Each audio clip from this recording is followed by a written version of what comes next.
Badan Penanggulangan Bencana Daerah Kabupaten Ogan Ilir meminta warga di beberapa kecamatan untuk mewaspadai adanya angin kencang atau angin puting beliung pada saat memasuki musim penghujan saat ini.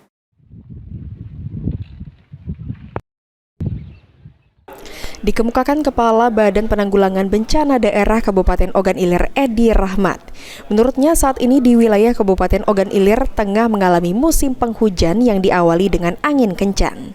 Untuk itu, Badan Penanggulangan Bencana Daerah Ogan Ilir menghimbau kepada beberapa kecamatan yang memiliki hamparan luas untuk mewaspadai datangnya angin kencang atau angin puting beliung, seperti di Kecamatan Rantau Panjang, Kecamatan Pemulutan, Rantau Alai, Kecamatan Sungai Pinang.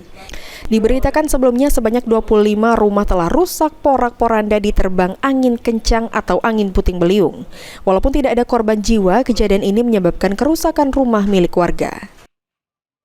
Dari musim kemarau mulai hujan ini waspada angin kencang atau angin. Wilayah kita dua wilayah kecamatan terkena korban angin puting beliung ini. Yang pertama di Kecamatan Rantau Panjang, yaitu di Desa Kota Daro 1, itu ada 13 rumah yang jadi korban angin puting beliung ini. 5 rumah rusak berat dan sisanya rusak ringan.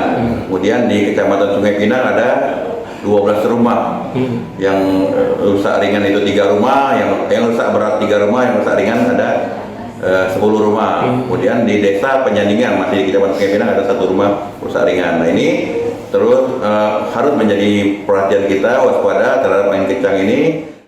Ahmad Romawi, PAL TV.